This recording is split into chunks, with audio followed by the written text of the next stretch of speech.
What is up, MFers, and welcome to the sauna, aka my garage down here in Texas. It is freaking hot, and that's what we're talking about today, guys. Catching fish during the hottest part of the year. And I'm not just talking about, catching numbers and stuff. You guys know I want to catch the biggest bass in my lake, and I want to catch tournament winning bass.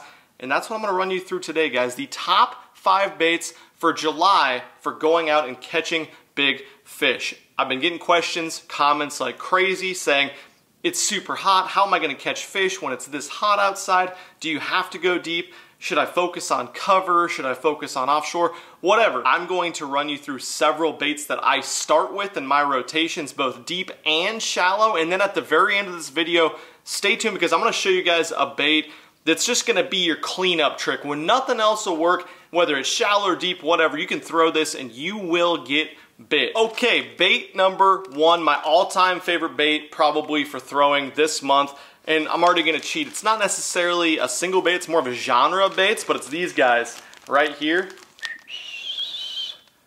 The Magnum Worm, the 10-inch worm, you guys know them, but I'm not just gonna show you this guy. It's several different variations that I throw during this month. To me, this might be the best month for throwing this worm. I get away from a lot of the more compact profile presentations, plastic baits. This time of year, long profiles absolutely get chewed. You want to talk about colors? Quite simply, plums, reds, purples, those are the deal. I'm sure you could catch them on a green pumpkin, but I have so much confidence, especially down here in Texas, catching them on these guys right here. Now, as I talk about the offshore stuff, there's one thing that's extremely important that we got to think about in the month of July that is really just starting to happen in a lot of places in the country. And that is the Thermocline. Now, it's kind of elementary to some of you guys, but basically the Thermocline is a mixture of the hot water and the cool water layers in the water column, and it'll creep its way up as it gets hotter and hotter throughout the year. The dissolved oxygen starts to go away. Basically, a way to find that in your boat is if you go on your 2D sonar or your down imaging, you crank up that sensitivity, you're going to see a fuzzy line down there. And it really varies on your body of water. The more stained the water, the shallower it generally will set up. The cleaner the water, the deeper that's going to be. But you got to keep in mind that, one, most importantly, bass really do not like to live below that thermocline. Not much dissolved oxygen down there. If you're seeing fish on live scope that are down there that look big, maybe catfish, maybe gar, something like that, but never, hardly ever do you catch bass down below that thermocline. If you hear guys catching them in 20 feet of water and you're like, what the hell, that's a 15-foot thermocline, a lot of times fish will get suspended up in some of these offshore brush piles, treetops and stuff at that thermocline. Even though it's 20 feet deep, they're up a little bit. Hardly ever, I mean, I'm sure there's a situation, but hardly ever do I see them below the thermocline. Number 2 that you need to remember is bass, sometimes you can pattern them actually in that thermocline. And so if it's 8 feet down and your lake gets to 60 feet and there's cover all over the place, you got brush piles, rock piles, points, stuff like that, you can run a pattern a lot of times throughout the lake targeting pieces of cover on that thermocline. If it's 8 feet down, a lot of times those brush piles at 6 to 10 feet, because they can suspend up a little bit in them, those can be absolutely killer this time of year, and there is no better place to throw this worm than in one of those brush piles. Another thing we need to think about, grass points, especially hydrilla points. Fire this thing up there on a Texas rig, a free rig, a Carolina rig on that grass edge, work it out off the edge. An absolutely killer way, especially if you have hydrilla or milfoil that's going to grow further out from that defined drop off right there on that line. One other thing I forgot to mention, bluegill beds. I don't know when the moon is this month, but the bluegill will get up and spawn on the moon 4, 5, 6, 7 times a year actually. It's something that I learned a couple years ago doing some research that I was kind of like, why is there a bluegill spawn in September? I thought it was in May. Well, I looked it up and they'll actually spawn a bunch of times during the year on the moon, so you can target those fish offshore, once again, relative. And bluegill don't like to spawn super deep, but I'm not talking about the visible ones on the bank either. I'm talking about those that are in 5 to 10 feet of water, usually not much more than 10 unless it's crazy clear, maybe 12 feet. But generally, that 4 or 5 foot up to 8 foot range, they pull up on road beds, on points with harder bottoms, and this doesn't look anything like a bluegill, but they will absolutely destroy it again. Won several tournaments fishing the bluegill bed pattern with a big worm. If I had one rod, reel, and line to throw this on, you're gonna see this rod a lot from me. It's my all-time favorite dragon rod, which is the 7.5 heavy Lux from 6 cents. I'll throw a big worm on this, I'll drag a Carolina rig, swing head. It's just a great rod that it shuts off quick, and you can really let them load up and kind of reel into them some more, because it is a pretty heavy rod. 7-to-1 gear ratio, 8-to-1 gear ratio reel, 7 or 8 speed. Dial it to Tula, Shimano Corrado, and then, you know, 15-pound fluorocarbon is, if you could get away with it, the fish don't get over 3-4 pounds generally in your lake, is great. But I like 17 or 20-pound tests, especially down here where you got a chance to catch that 10-pounder. 17, I think, is kind of the sweet spot for the big worm to me, but 20 definitely if you're fishing all that heavy cover, those heavy brush piles, or even if they're in the grass quite a bit too, to really move them away from that cover. Okay, bait number 2 is this guy right here, the deep diving crankbait. It's not possible for me to mention fishing in July without talking about this bait, because it's one of the most, if not the most successful bait that I've had during this time of year all over the country. You know, I'm talking more about structure with this bait than cover like the worm. And what I mean by that is we're not talking so much brush piles and grass, although you can catch fish cranking both of those. We're talking more about points, rock piles, bluegill beds especially. That's one thing I was going to tell you guys with this color right here. This is an amazing off-color stained water bluegill bed bait. It's such a great presentation to grind into the bottom. I like to see how deep the fish are holding with side imaging. A lot of times you can see them. If you are fishing rock, a lot of times you can't see them, but if the water is 10 to 12 feet deep, I will find a crankbait that's going to dive a little bit deeper than that, because you want to be making bottom contact the entire way back for that deflection factor and just a reaction bite. So this is a C15. I'll throw it from 8 feet up to 16, 17 feet of water. Absolutely a killer bait this time of year. Nice wide bill, really wide action with this one, and a sharp diving angle. And then when it gets a little bit tougher, I'll bump down to this 300 DD or the 500 DD, which has a different bill shape. It's more of a narrow bill. As you can see, the body is a lot more flat than that C series, the Cloud 9 series of crankbaits. And this one's gonna have a tighter wiggle, a little bit less rattle, and just a lot less presence, more natural in the water column. One thing that's kind of cool is I got some new color samples in. They look absolutely killer as well. I don't know if I'm supposed to show you guys these, but we're just going to. Check this out, the 500D. This one's called Citrus Scales. But I really like, you know, July the fish have really high metabolism. I will throw natural colors, but when I can get away with it, especially when the watercolor is not super clean, I'll throw something that's bright. A lavender citrus shad, a citrus shad, a chartreuse blueback. You can throw the natural baits and catch fish, and a lot of times I'll work through an area with the crankbait with a not natural color, and then I'll come back with something that is see-through a little bit later. But I'll start whenever I can get away with it with that bright bait, and then we can start throwing more of our finessey presentations after that. As far as the rod, reel, line, throw it on, I love this rod right here. 711 heavy from 6 cents, again the Lux series. I have a rod in my series, the Milliken, that's the 7.9. It's not the swim bait rod, it's the cranking series. Another awesome rod, especially for those, you know, the 300 DD, the C10. Perfect for those scenarios. A lot of guys have been using that lately, sending me messages, they love it. And I'll crank with 12 or 15 pound tests if I'm really trying to get the bait bound deep, or I'm worried about, or I'm not worried about giant fish over 5-6 pounds in my lake. I'll go with 12, but a lot of the times I'll go with 15. 6-speed gear ratio reel. I love these Daiwa Tatulas, 6 3-to-1s for cranking. It's just a bread and butter technique for me, guys. Bait number 3 is going to be a little bit off the wall and different than I think a lot of you guys are used to seeing. So let's dive into that. Bait number 3, again, this is more of an offshore bait, but like I said, offshore is relative. It might only be 4 feet deep out there, but I'm not sure if I'm supposed to show you guys this quite yet. I'm going to anyways. This is the hair jig. You guys know this bait has become more than just a cleanup bait for me, but let's talk about that first. This bait looks so stupid. There's nothing to it. It's a puffball, a bucktail, and some hackle, and some flash in there, some crystal flash, stuff like that. But from a 1/2 ounce size to a 5/8 ounce size, 3/4 ounce size even, this bait is so deadly effective when you're fishing through areas that other guys have fished through, or if you're fishing through a school that you've already fished through and getting a few more bites. But what I'm noticing is You can throw this thing first in your rotation and get some really big bites too. I mean, why not throw it first? It's a single hook bait. You don't hardly lose any fish on this thing. And it's really a hit or miss bait. It's either they won't eat it at all, or it's the only bait that they'll eat a lot of times. For whatever reason, it's probably because of how weird and it just looks like a white puffball. Now, the thing I was talking to you guys about that I don't know if I'm supposed to show you is we've been working on one. I've been trying to get it perfect, and I think it's going to be the best hair jig on the market. Just got the final samples in from 6 Cents.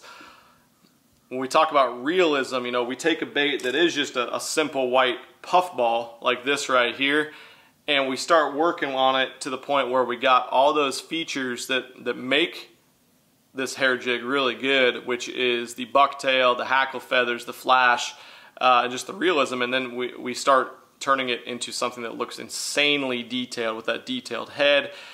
We got some silicone skirt in there, a couple different colors of bucktail that give it a nice contrast. You still got the hackle feathers that have that nice swimming action when you burn it. But this thing's going to be killer. I don't know when it's going to be out, but it's the best hair jig I've ever used or seen in my life. I'm going to throw it and catch some giant fish on it this week for you guys now that I got the final samples in. Same stuff, same type of areas that we're fishing the crankbait though. Anything offshore, even bluegill beds, this guy can be absolutely killer. You will lose a lot of these, so I suggest not throwing them around brush piles or laid over timber when you can get away with it. But I don't know if there's a better bait for fishing that 6 to 15, I fish them out to 25, 35 feet of water where the fish are super, super pressured offshore than this bait right here. You guys also know there's only one combo, one rod I throw it on. I've been trying to find the right rod for this since I started throwing them heavily a couple years ago. This is the one I've settled on, the 6 Cents Movement series. It's a slower action rod, 7/6 medium, moderate fast it's rated as. It's got a fast enough tip you can get that single hook in them. It's got a slow enough taper, it keeps them bowed. It's just great. 7/4 gear ratio reel I think is the sweet spot. If you guys want to know a little bit more how to fish this bait, I just did a video. I'll put a little link right up there so you can see kind of how I fish this and how effective it is. And then let's talk about line. As light as you can get away with. This is 14, I think. Once again, fishing around 7 to 12 pound fish all the time with this bait. So I go a little bit heavier, but if you can get away with 12 or even 10 pound test, I would do that. You want that bait to fall as naturally and glide as naturally as possible on the fall. It's just, that's a killer bait that not a lot of guys are still throwing, so check that out. Okay, bait number 4 is for the shallow guys. Don't worry, we didn't leave you guys out. The shallow, the bank fishing guys, you know, there's always big fish up shallow that will eat this bait, and July is one of the best, again, months to throw this right here, and that is the old Topwater Frog. I will pick this thing up first thing in the morning, low light, fish it around good grass. And what I mean by good grass is, you know, something that's green, it's fresh, and usually something that's a little bit different in that area. If you got a giant grass field, grass patch, you're looking for an isolated type of a different grass, maybe a little bit of fluff, you know, some of that scum that grows up in a size of the front deck of the bass boat, something like that. Or in July, one of my favorite places to check is those channel swing banks, where the channel swings up against the bank. You just have a little bit of bank grass right there, maybe some standing timber, some laydowns. Perfect place to throw this bait right there, because those basses, a lot of you guys know with forward-facing sonar, are constantly on the move, going from shallow to deep, and they're just cruising all over the place. The biggest bass in the lake and the biggest tournament winning bass in your body of water love to use those channel swings because they can simply use that to slide up and feed and then slide right back up on out. So I would really target those types of areas with the frog. You know, if you don't have a body of water that's deep, you know, maybe an oxbow lake or a swampy type lake or something like that, grass edges, pad edges, areas with the thickest pads, areas with the thickest mats, those are all great places to throw this. And once again, deep might be relative in your body of water. That might only be 6, 7, 8 feet of water. Find the deepest grass line, the deepest grass mat in your lake, and throw this guy around. I love, you know, bluegill colors in the summer. This is called hazelnut. I don't know if it looks like a bluegill. It's kind of one of those brick type color baits that 6 Cents has, and it's really a special color to me. I catch so many fish on this one. I think it's flat out different because it gives off that green sheen, and people aren't throwing it. So that's my favorite thing to throw, is stuff that people aren't throwing. Again, very specific rod for this technique. I've talked to you guys about this since this Milliken series came out. 7.5 extra heavy, fast. It's the last frog rod I will use. I will never use a different frog rod. So much power all the way to the tip for that initial hook set, which is the most important part to getting those bites and getting them to the boat. If you get a good hook set in them with this rod, you can just crank your reel or let them fight. You can do whatever you want. I suggest not let them dick around too much in the grass, but take up that line that's slack, crack them on the hook set, and they're caught. You're getting them in. This is an 8-speed Daiwa Tatula, 65-pound braid. Won't go under the 50, but I really just like 65 a lot. Works great. It has a wider diameter. It's good for skipping. You're not going to break it unless you have a shitty knot, old line, something, but that's the deal right there. Bait number 4. Okay, last but not least, we're going to show you guys the bait that I was talking about that is the cleanup bait for me in all of the situations that I just talked about. And it's not a big secret. It's nothing crazy, but it's something you've been hearing for years, and if you haven't tried it, you have to start getting proficient with it because you'll get your butt beat with it if you don't, and that is this guy right here, the little Dropshot Worm. Especially one like this, you know, it's no secret that Morning Dawn is a great color. Once again, same thing as the big worm. Pinks, purples, reds. I would suggest throwing something different than Morning Dawn because that's what everyone's throwing. But the thing that's great about this bait is right here, you can do nothing to the bait and you're gonna catch fish. You might not catch the biggest bass, although I have caught giants and you will catch big ones on it, but you can throw this anywhere. A weedless drop shot bait with a nice natural flowy action. This is more of a neutral buoyancy type worm right here. You can throw it on those same offshore schools. You can drag it through there, whether that be where you threw the hair jig, the crankbait on some of those offshore, you know, hard spots and rock piles, points. You can go up to those grassline fish and throw this. You can even go up to where you just had fish eating that frog, or they're coming up and swiping at it weird that day on the edges of some of those grass lines or even the holes in the grass lines, and catch fish on this bait. You can throw it under docks, you can throw it on riprap banks, you can throw it in standing timber, you can throw this thing anywhere. And I think that's the biggest thing for me mentally that I had to get over with this bait is, you know, kind of being like, well, I gotta throw it on a spinning rod. I'm not gonna catch a lot of the fish that bite it because the cover's too heavy, or I'm not gonna catch big fish on it, tournament winning fish. And when it comes down to it, especially in these opens, I've realized you just need to get bites a lot of times and figure out where the most bites are in that area. And one great way to do that and to clean up a lot of those bites when the things get really tough is with this drop shot. And don't overthink it. This is a 1/0 hook, rebarb hook, number 1 or a 1/0 with a 4.5 to 6 inch worm, 7-inch worm even maybe, but natural colors, 12 to 16 inch leader, nothing crazy with that. Don't overthink that. I throw 8-pound line the majority of the time with this guy right here, unless I'm around like a really heavy cover, you know, dock, brush pile, stuff like that. I'll throw 10. I won't throw over 10 generally. On a 10-pound or an 8-pound braid main line, and I just tangled the shit out of it. But one huge part of my fishing, I've got a lot more confidence in it with drop shot fishing, is this rod that's made specifically for drop shotting. I don't throw anything else on it. It's the USA series from 6 Cents, the 7-foot medium.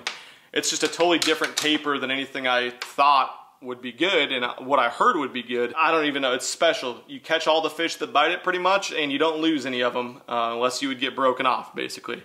It's a super parabolic rod. It's not a fast tip. It bends all the way through the rod. It's still very sensitive, so you're gonna feel it, but you can reel into them, a little bit of a lean, and you got them. They're pinned. I found I was with the super fast, the extra fast rods, I was missing a lot of bites. I think it was just pulling it out of their mouth too fast, and I'm setting the hook too fast. This one just lets it load up, and it's almost like throwing a spinning crankbait rod. I don't know why it's so effective, but something about it makes it the absolute best. It's a very expensive rod, so I understand if you don't want to splurge and get it. I know we're doing a 4th of July sale right now at 6 Cents Fishing, and you can also use that MF10 promo code. Get a little bit cheaper as well. Nothing crazy on the reel. 2500 size Stratic, again, 10-pound, nothing over 15-pound braid for the main line. I like, you know, 8 or 10. I rarely break braids, so I want as light as possible to make those long casts. That's it, guys. Use those 5 different baits and techniques and genres of baits, I should say, and you will catch more fish this month. I mean, if you took anything from this, think about that Thermocline. Think about how to pattern fish across your lake and your body of water with targeting cover and structure on where that Thermocline is at right now. And if you really are struggling, if things get so tough that you can't catch fish, get out there with this little drop and shot worm right there, and you will catch something. If you don't, might be time to give it up, because you will catch anything in any water condition, any time of the year on that bait right there, especially right now. If you want any of the baits, rods, reels, lines, I'll link everything right down below in the description, and I'll catch you guys soon. I'm out of here. Peace.